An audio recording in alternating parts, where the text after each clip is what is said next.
This is Constitution Corner on Radio Free Hillsdale 101.7 FM.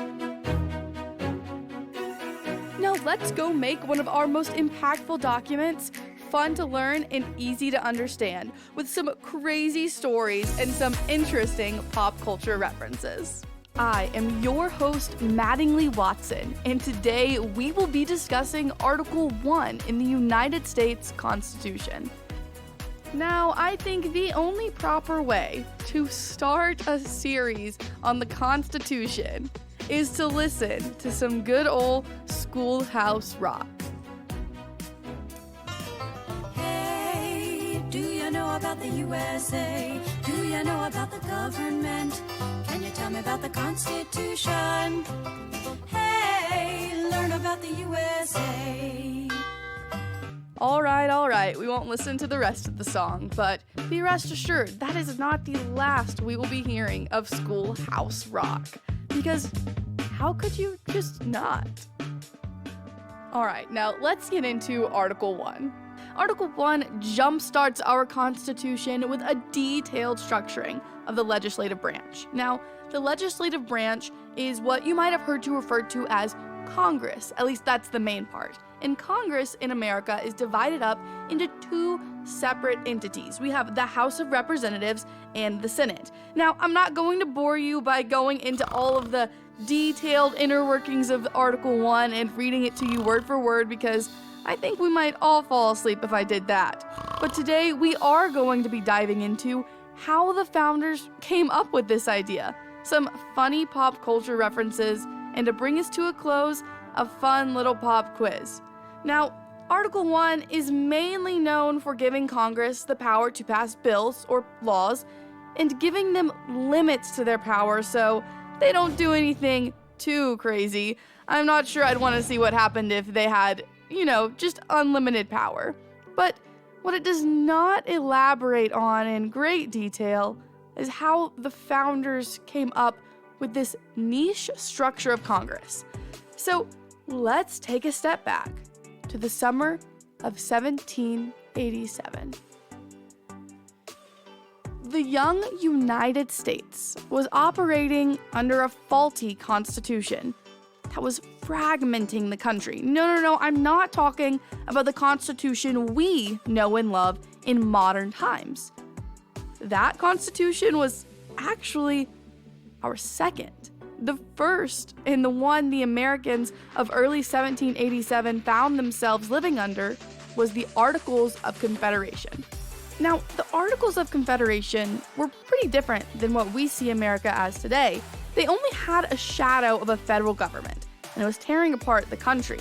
The young United States was really just a sitting duck with hardly any defense against larger, more powerful countries.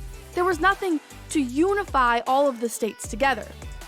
So, a man you might have heard of, James Madison, who actually ended up becoming one of our presidents, decided to call a meeting with some men, and this was leading up to something called the Constitutional Convention. But this meeting was a little bit secret, and he called them all together, and one of the men he invited was soon-to-be first president George Washington, but nobody knew this yet.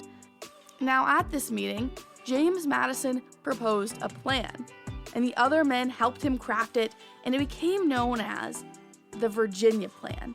Now, the Virginia Plan had 3 branches of government laid out, and that might sound familiar because we actually ended up deciding to adopt these 3 branches. So that's the legislative, what we were talking about with Congress, the executive, and the judicial, which we'll get to in later weeks talking about the 2nd and 3rd articles. Now, the Virginia Plan, they took to the Constitutional Convention. But what's crazy about this convention, guys, listen to this. They had to have the utmost amount of secrecy. So the windows are all shut, the doors are locked. And that may not sound too crazy to you for a secret meeting, but listen to this. There were 55 men packed in this tiny, tiny room. And now, I've seen this room before, visiting up in Philadelphia, which was where the convention was, and that's a lot of men for one room. It was hot, stuffy, sweaty. Guys, There was no air conditioning, it hadn't been invented yet, there were no fans, and they were like that for 3 months in the dead summer heat. Imagine being stuffed in a locked up, shut room with no airflow with 55 grown men who are arguing with one another, who are running around. I just cannot even imagine what that would be like. But they did it for 3 months. They sacrificed this comfort to come up with a government that would protect us for years to come. Now, the Virginia plan had a little bit of an enemy plan at the convention, and that is called the New Jersey Plan. Now, the New Jersey Plan advocated for a unicameral Congress, and what that means is instead of having 2 separate entities in Congress, like the House of Representatives and the Senate, there would just be one. Now, some of you might have heard of this before, some of you might have not, because there actually is a state in the country that did adopt this unicameral plan and still operates under it today, and that is Nebraska. So if you're from Nebraska, this is probably just old hat to you, sounds familiar, but if you're like me and you've never lived in Nebraska, this might come as a bit of a shock. Another thing the New Jersey Plan advocated for was equal representatives among the states. So what we see now in the Senate, where each state gets 2 senators, they wanted that for their one body of Congress. See, New Jersey was representing the smaller states, who, in a plan where everyone had varying amounts of representatives, really have hardly any voice at all. So that's why some people were leaning towards that, especially the smaller states. But other states that were bigger, such as Virginia, were leaning towards the Virginia plan because the Virginia plan had a proportionally represented structure in their both houses of Congress. So that would be like if both houses were represented just like the way the House of Representatives is now, where each state has a varying number of representatives based on their population. So they were pretty divided on this because the bigger states, they wanted their power. They wanted to have all these votes, but the smaller states were like, hey guys, what about me? What's going on here? So the final product is what we see to this day and what is represented in our Constitution. And that is a 2-house legislature, like I was saying, with the House of Representatives and the Senate both being in Congress. Now, the House of Representatives follows that Virginia plan nature of having everyone be different representatives from all the different states. So California is going to have a ton, while smaller states like Rhode Island are really not going to have that many representatives. But the other side of Congress, the Senate, follows that New Jersey plan structure, where each state gets equal representation. So smaller states like Rhode Island or New Jersey might have a little bit more of a say and actually get to influence the country that they're living in. So it equals out pretty well, giving everyone the different power they deserve so everyone in the states has a voice. Now, one of my favorite things about this convention that, not only created Article 1, but the rest of the articles as well, was a famous quote from the end of it. So after everything was finished and, they're walking out for the last time, a woman by the name of Elizabeth Willing Powell stopped Benjamin Franklin and said, "Well, what have we got, doctor? A republic or a monarchy?" Benjamin Franklin stopped and said, "A republic, if you can keep it." You're probably thinking, Mattingly, what even is a republic? I thought we were a democracy. If you're thinking that, you're not alone. Many people confuse the United States for being a pure democracy. But what most don't know is that the founders actually tried to steer clear of that outcome. We were founded to be a constitutional republic, to safeguard the people from any one person or party gaining power, and to ensure that all people, regardless of where they lived, had a say in their government through representatives. Progressive influences in the 20th century promoted laws to push our constitutional republic towards democracy. And while some of these laws passed, and our country certainly has aspects of democracy, we are a constitutional republic. And so that is why Benjamin Franklin's quote to Elizabeth Powell matters so much. It was on these principles that not only Article 1 and the legislative branch were structured, but also the rest of the Constitution. Now, as we head into our pop culture segment, I want to highlight probably one of the funniest things to come out of the legislative branch. And that is something called a filibuster. A filibuster is when a congressman speaks for an extraordinarily long amount of time about random things to stall proceedings from moving forward. This is usually to persuade people to switch sides of the disagreement so that the congressman's position might pull through. Now, there have been some wild filibuster moments throughout history that maybe you've heard of, and maybe you haven't, so I definitely want to share them with you. On June 12, 1935, Huey Long stood there from one day to the next, reading off entire recipes of good old Southern cooking from back home in Louisiana. Now, I might have to go pull up those recipes after this. And then in 2013, I remember when this happened, it was all over the news, people made memes about it. I mean, this was a pop culture reference in and of itself. Senator Ted Cruz from Texas stayed on the floor for 21 hours and resulted to reading Dr. Seuss's Green Eggs and Ham. Here it is. And I love this story, and so I'm going to read it to you. Sam I am. That Sam I am, that Sam I am. I do not like that Sam I am. Do you like green eggs and ham? I do not like them, Sam I am. I do not like green eggs and ham. Would you like them here or there? I would not like them here or there. I would not like them anywhere. I do not like green eggs and ham. I do not like them, Sam I am. Would you like them in a house? Would you like them with a mouse? All right. I won't subject you guys to listening to the entirety of Dr. Seuss's Green Eggs and Ham, but Senator Ted Cruz certainly did to the rest of the Senate. Not only have we seen these crazy filibusters in real life, but some comedic YouTubers have decided to take it into their own hands and put their own twist on it. So here is a hilarious video from Studio C titled Best Filibuster Ever. The chair recognizes Mr. Warner. Thank you, Mr. Meese. My fellow senators, I have done everything in my power to stop this bill from passing. I have pleaded, I have begged, and I have bribed. Excuse me? But none of that was good enough. So you've left me no choice. Prepare yourselves for a filibuster. Mr. Warner, you understand that in order to filibuster, you may not sit, eat, or stop talking. I understand, and I am prepared.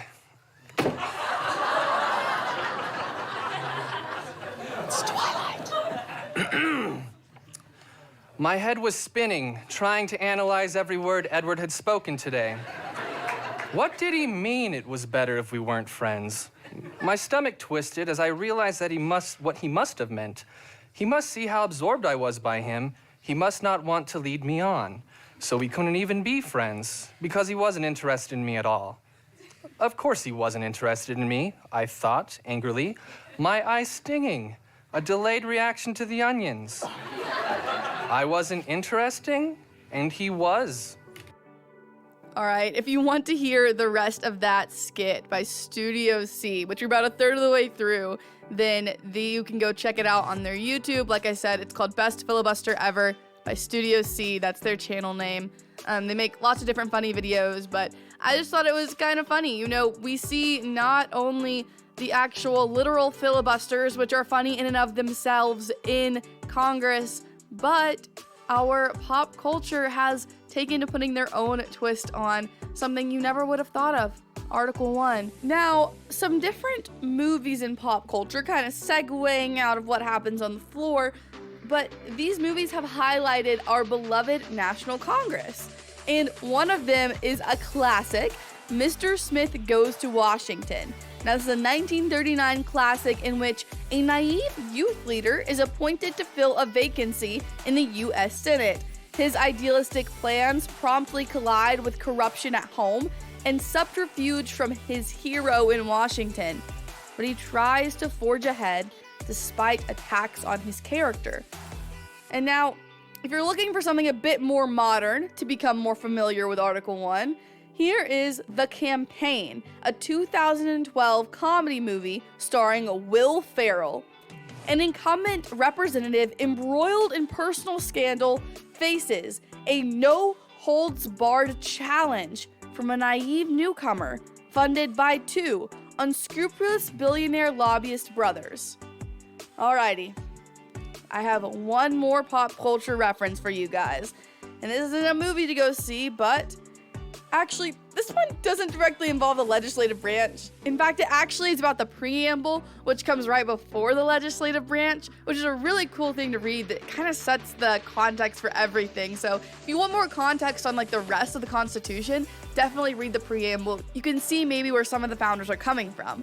But this pop culture reference is, like I said, about the preamble, and it is the preamble song from Schoolhouse Rock. And I remember listening to this in my classes growing up, but also from my dad at home. So let's listen to that because it is just a classic. Hey, do you know about the USA? Do you know about the government? Can you tell me about the Constitution? Hey, learn about the USA.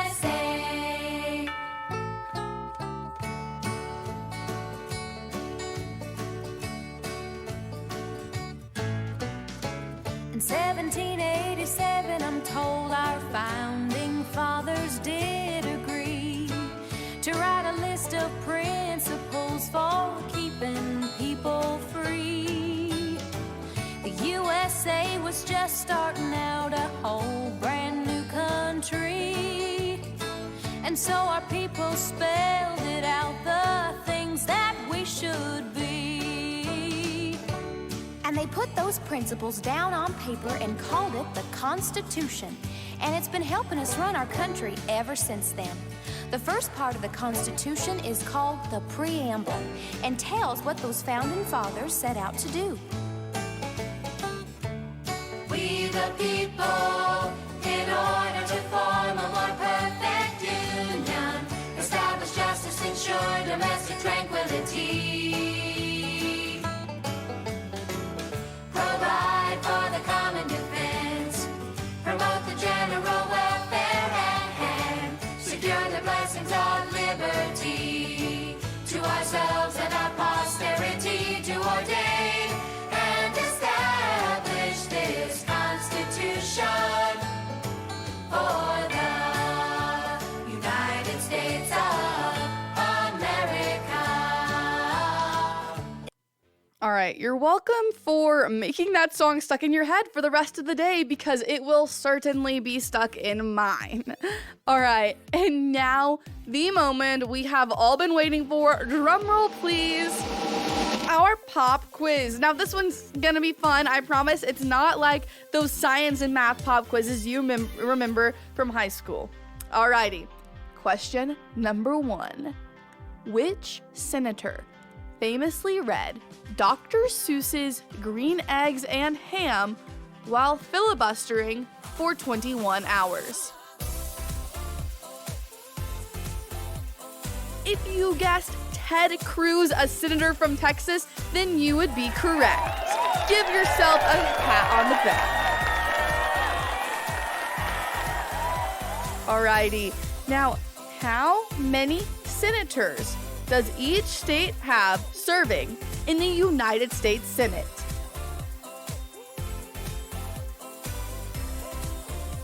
That's right, it is 2. Good job, guys. And now for our third and final question. Which founding father coined the quote, "A republic if you can keep it"?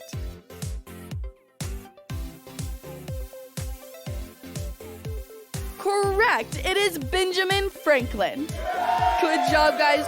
You handled that pop quiz like a champ. And that brings us to a conclusion today. It has been a pleasure exploring the quirks of Article 1 with y'all. Make sure to tune back in next week for our highlight of Article 2. That one is sure to be an interesting one, to say the least. Make sure to check us out on Instagram at Constitution Corner and listen anywhere you get your podcasts. I am your host, Mattingly Watson, and this has been Constitution Corner on Radio Free Hillsdale 101.7 FM.